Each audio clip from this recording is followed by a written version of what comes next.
It's Tuesday, March the 21st. Douglas wants weapon control. He can talk. Madonna. Guy Ritchie gets into her groove. Budget shocker. It's just as boring as the last one. Please welcome the man who's never had it so good, Mr. Ian Lee.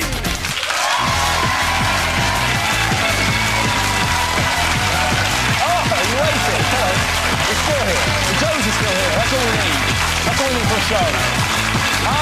Come on.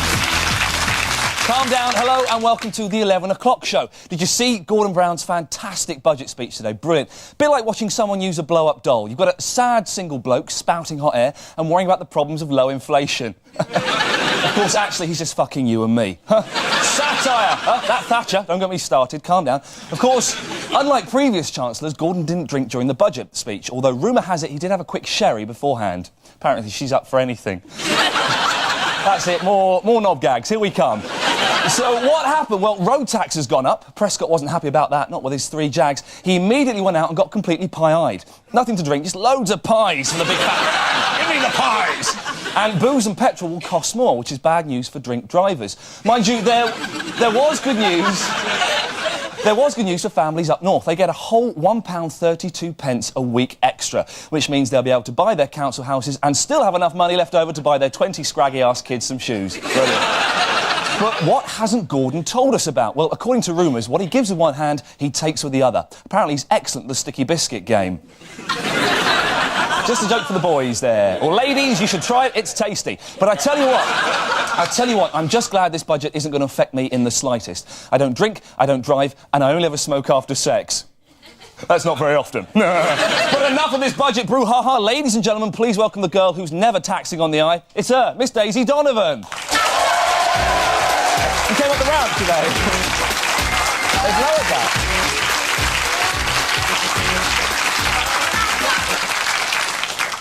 So, Madonna's going to have a baby with Guy Ritchie, but will their relationship last? She's already been through Prince, Sean Penn and Sandra Bernhard, amongst others. That's a midget, an aggressive nutter and a gay lady. Surely she could have saved a lot of effort and just dated Sandy Toksvig instead. Just joking, Sandy. Daisy, stop and tell us what's coming up on tonight's show, please. I will do, please. Ian. Coming up, boy from the bush, Gavin Rossdale, joins us live. We go stateside for Reginald D. Hunter's take on the race to become president. And as for Ian... I'll be finding out if we've lost our moral values. Oh, cheers, love. You're a cheap thief. Now it's time for the headlines. Tonight's top stories. Michael Douglas addressed MPs yesterday about the dangers of nuclear weapons. The speech was going well until he was put off when Anne Widdecombe uncrossed her legs.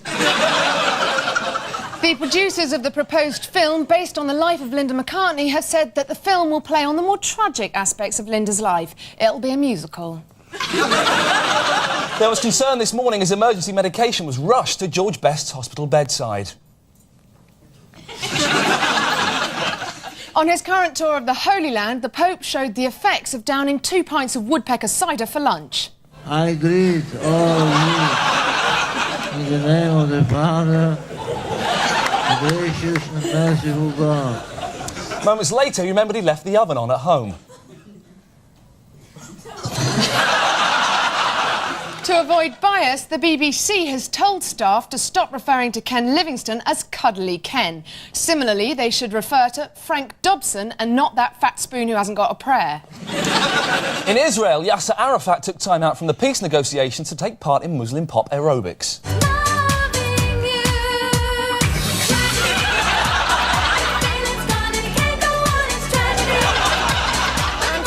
With the budget today, bad news for smokers and drinkers. You're going to die of cancer or liver failure. And those are tonight's headlines.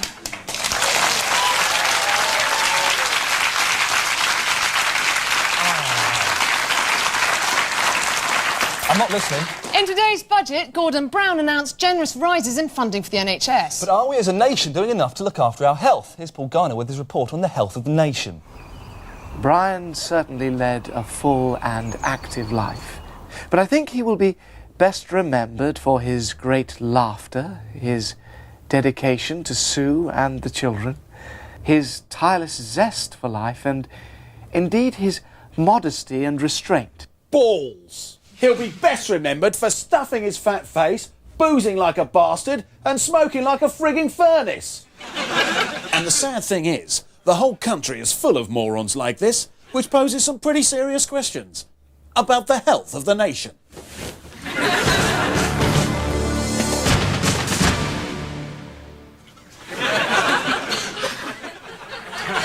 Statistics say that nearly 70% of the population are either obese or seriously unhealthy. But instead of sitting here like the offspring spawned from a night of passion between Oliver Reed and a 40-a-day gannet, people like this fat bastard could be doing something about it. Novelty-speaking fridge recordings have stopped some habitual snackers slipping into temptation. Hey, what about your diet, fatso? But for the more easily swayed, spend a little more money and get yourself a fridge thug.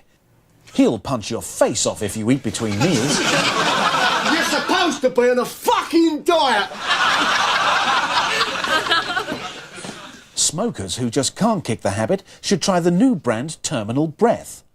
Made with herbal alternatives, the ingredients also include a combination of nitrogen and Semtex, making giving up a real blast. And most importantly, if you work in an unhealthy environment, try to get more regular exercise. Studies have proved that the most effective way to lose calories is shagging. Oh, that's £1, please, mate. Some people will go to almost any lengths to lose weight. In America, the new alternative to liposuction sees overweight patients actually having fatty tissue cut from their bodies. Take a look at this. Hi, I'm Greg Petroni. This is me 2 years ago, overweight and unloved. I was fed up with how I looked, until a friend suggested I try talking to the good people at Caesars. Here at Caesars, the highly trained professional staff use big, sharp saws to cut away any unwanted fat. After visiting Caesars, I lost over 80 pounds in excess weight, and I feel great.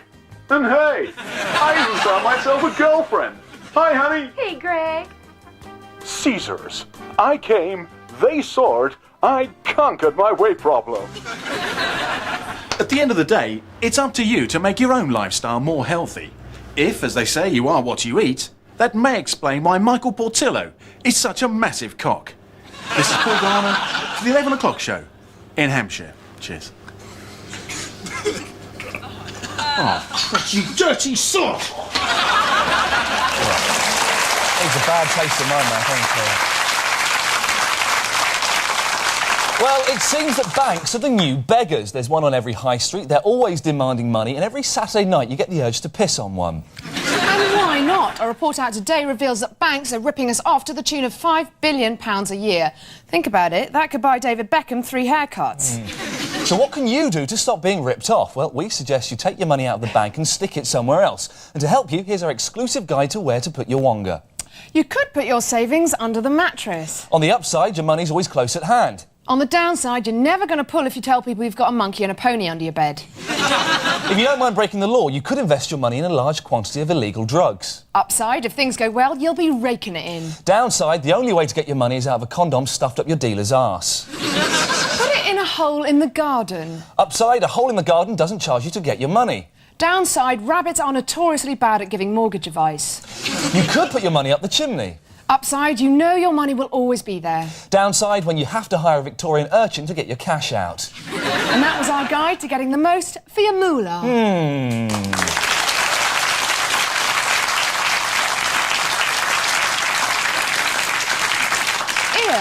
Ian? Do you think Britain's morals are on the slide? Well, to be honest, Daisy, I can't answer that because I'm too high on crack and too busy daydreaming about Prosy murder to concentrate on what you're saying. But does everyone take such a high moral stance as Ian? He went to London, home of morals, to find out. Got it. On the day that 41-year-old unmarried mother Madonna announced she has another bun in the oven, I'm asking, have we lost our moral standards? I've come here to London to find out. Is it immoral to piss in a cup of tea and give it to your mate? Yeah, that is immoral. But supposing your mate had a sore mouth and only your honey-flavoured piss could cure it. So you wouldn't help a mate in pain? not by pissing. I know. Supposing it would actually help his mouth, though. It would help his mouth get better. So you're saying supposing, yeah? Yeah, then I'll do it. Supposing your blind aunt gave you money to buy a lottery ticket for her every week, would you A, buy the ticket, or B, would you spend the money on fags and give your aunt a bit of paper that said, sod off blind aunt, you're on your own? You'd actually do that? Oh, naturally. Do you know a survey of under 12-year-olds, between 1 and 100% said they keep the money? Oh, my God. It shows you. That's an example of what the morals are like today. And what made-up figures are like. Yeah. Supposing your mate's bird came on to you. I know it's unlikely, you're an ugly fella, but suppose she did. Would you be loyal to your mate and not shag her? She's good looking. She's good looking, I'd do it. You do it with your best mate's bird? Yeah. I don't give a shit about that. But all right, fair enough. Can thoughts be immoral as well as deeds? It depends what you're thinking about. Well, supposing you're cracking one off, you're thinking like Michael Barrymore. Is that immoral? It depends. I wouldn't say anything against Michael Barrymore. No, I wouldn't say anything about him. He's a great bloke, top entertainer. But is it right to lie at home, cracking one off, having a jostle, shivering a beauty, thinking about Barrymore? I wouldn't think about Barrymore. You think about Dale Winton? No, I wouldn't think about Dale Winton. Don Estelle? No, not Don Estelle. Stu Francis? No, I'd think about Shania Twain. Shania Twain? Yeah. What you said. So just gets right. You're at home cracking off. You don't think about Michael Barrymore. You think about Shania Twain. So there we have it. While the rest of the country may have lost their morals, I still know the difference between right and wrong. And you can't tell me it's right to charge 60 quid for 2 Russian whores. This has been Ian Lee, The 11 O'Clock Show, London. I want them cheaper than that and round my place now. Shania Twain. Hollywood star Michael Douglas normally appears in big-budget blockbusters, but he recently appeared in a Welsh period drama, the day fiancée Catherine Zeta-Jones said, "I'm late." But his latest starring role is at Westminster. Yesterday, Douglas spoke to MPs about the dangers of nuclear war. It might not sound too appealing, but most present said it was far less traumatic than watching him dance with the lesbians in Basic Instinct. Unfortunately, Douglas's quest for peace has been dismissed as a publicity stunt, but in fact he's always had a wide range of charitable concerns, as we can now reveal. Before helping the UN, Douglas headed another disarmament group, the International Movie Actors Campaign for Nuclear Unilateral Termination, or IMACNUT, as this poster shows. Douglas has also worked tirelessly to highlight the misery of sex addiction. A sufferer himself, he opened a clinic for Hollywood shag addicts. Douglas eventually pulled out and then had another crack. He also helps rehabilitate those who, through no fault of their own, have been subjected to hideous ordeals by funding research into the lasting effects of being entered by John Leslie. His other favourite causes include Cradle Snatchers Anonymous. Saggy asked actors for more explicit love scenes. The Society for Mastering the Welsh Tongue. The campaign for a third sequel to Romancing the Stone. His own personal crusade to stop people referring to him as the other twat in Basic Instinct. Douglas's generosity has rubbed off on others. Fiancée Catherine Zeta-Jones is already giving high-profile support to her favourite charity, Fuck the Aged. And that was our guide to the bonkers benevolence of Michael Douglas. He said fiancée on a very posh show. Yeah. Now, some key events in our cultural history are beyond satire. The D-Day landings, winning the World Cup, and, of course, Jonathan Aitken sharing a prison shower with some bum-hungry convicts. In its continuing series on the 20th century landmarks, Ricky Gervais examines one such event which changed our lives forever. Tonight, Band Aid.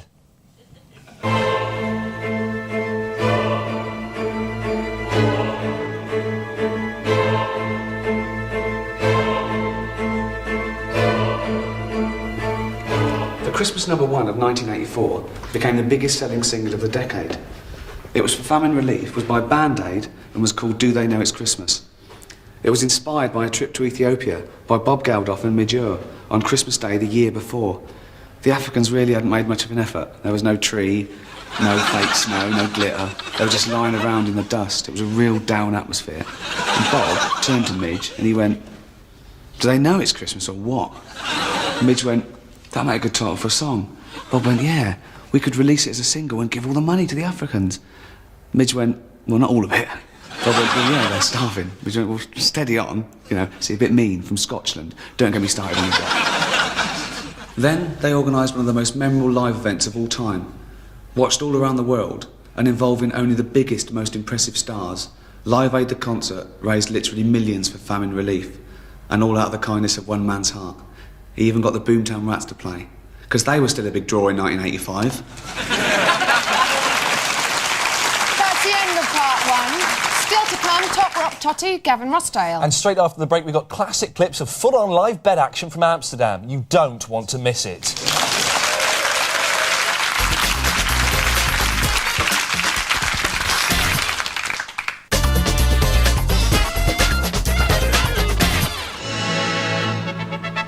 ...1969, and John and Yoko go to bed for a week. Lazy sods. They call it bedpiece. I call it a waste of bloody time. John, you can't stop war by staying in bed. You need guns to shoot the baddies. You'll never get peace in bed. Not with Yoko snoring.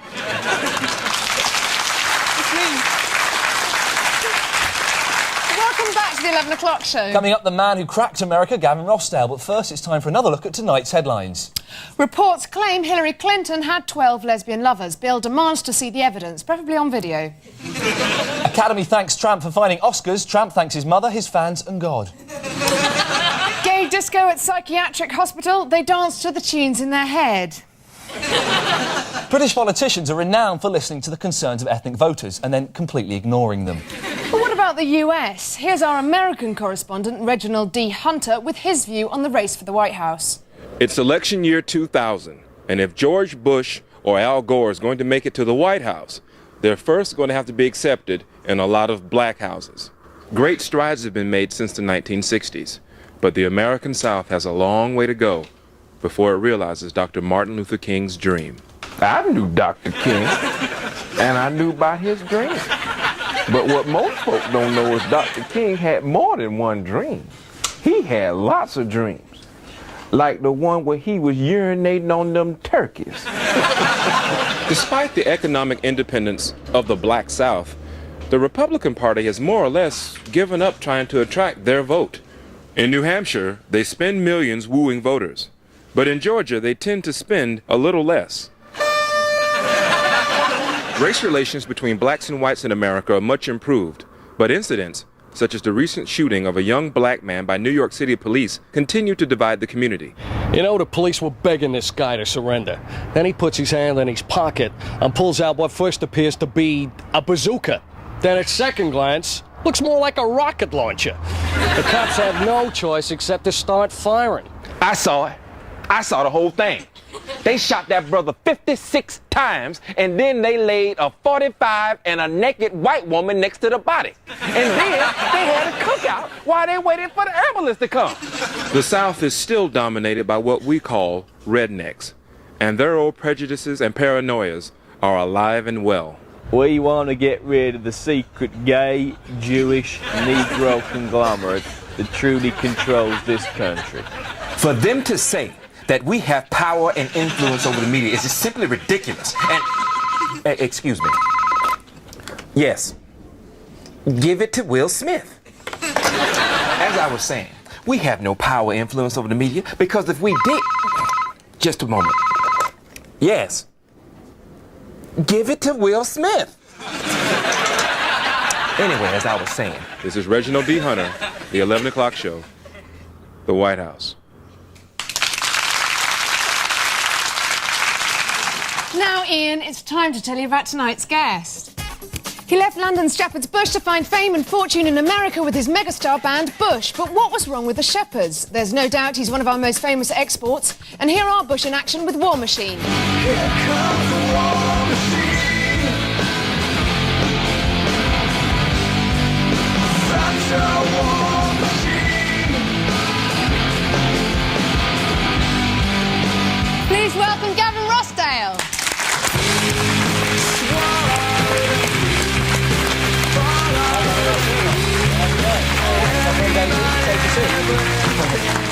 Lovely to meet you. Thanks very much for coming on. Don't be scared. Pleasure. I won't be scared. Okay, I'm not cool. scared. Now, you're in one of the biggest bands in America. Right. How does it feel? It feels pretty good. It feels pretty human, yeah, it's all right. Is it quite nice? Yeah, it's good. Now, is it being a bit naff, though? Does it feel a bit naff being worshipped by Yanks? No, worship is always good wherever it comes from. Oh, really? It doesn't matter who's worshipping as long as there's some glory. It's fine. You still dating Gwen off of No Doubt? I think so, as we speak, as it goes out, you know, transmission time and Is all it that up and down? Or... Oh yeah, it's tempestuous, you know. They're the best ones, Yeah. tempestuous. Fire. Give her a good kicking. No, not kicking, David. Sorry. There's a difference between a kicking and a romantic, gentle slap. Well, I want to ask about this. Or is there? I don't know. I want to ask about this because you're in a top rock and roll band. Do Right. you lead the hell-raising lifestyle? Well, you know, from time to time, it's been known. Have you thrown a telly out the hotel window? No. You must have been tempted, because all bands... I was going to do it for the NME. They wanted to do some like rock and roll cliches, and we said, yeah, we'll chuck a telly out the window. They said, oh, sorry, they don't have the budget for that. The thing I want to know about being a rock band, is it true, do you get loads of groupies just coming on to you, sex whenever you want, twos up, five, OXO, chicken sandwich, high five? Do you get to do all that whenever you want? Yeah. Where's my guitar? I fancy a twiddle. Now, this week's Melody Maker has compiled a list of the top 20 rock and roll hellraisers. Let's have a quick look at it. Right. We've got Marilyn Manson, the biggest pretender, at number 9. Robbie Williams there, just below Liam Gallagher. That's interesting. Kurt being at number 1's a bit weird because his whole thing was like to rail against all that excess that was going on from the sort of hair band. So he shouldn't really be at the top of that list. Should he of be in course the he can't song? answer himself, bless him. But, I mean, what was he? So he wasn't a hellraiser at all? He was into drugs and guns, wasn't he? I'm guessing. I don't know. I can't answer for that, but definitely, like, I think, I'm not sure about him being as a hellraiser, you know, more of a punk. OK, now, the difference. We saw that list of hellraisers there. Does it help if you're dead? I mean, Keith Moon and Kurt Cobain are on there. You know, they say death sells. Yeah, well... Well, what about Richie from the Manics? Because all he did was just get himself lost, and he's at number 4. So, I mean... But he did great for that band. I mean, you know, he wrote all the words for them and get them going, and then How do they still write that them? final push. Now I think that the singer does it now. Yeah, and he's rubbish. Were you surprised as I was not to see Nick Kershaw on that list? I mean, after such great work such as The Riddle, is it not a bit weird? I think that he's probably one of the greatest purveyors of death rock I've ever known. Yeah, I think so. He killed music. Yeah. Ladies and gentlemen, Gavin Rossdale.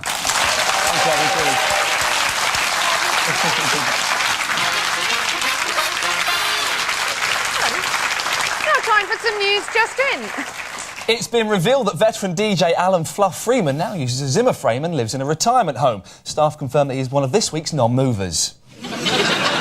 David Beckham has rejected claims that he was ripped off by the barber who charged him £300 for a crew cut. He explained that it was good value at £5 for the cut, plus a 10% tip.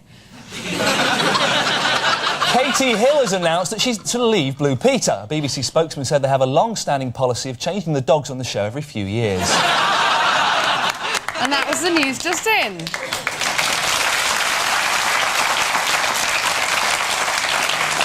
Sorry, late-night TV fans, but that's about it for tonight's show. Boo-hoo! But first, the FA deny that British football is turning into a circus.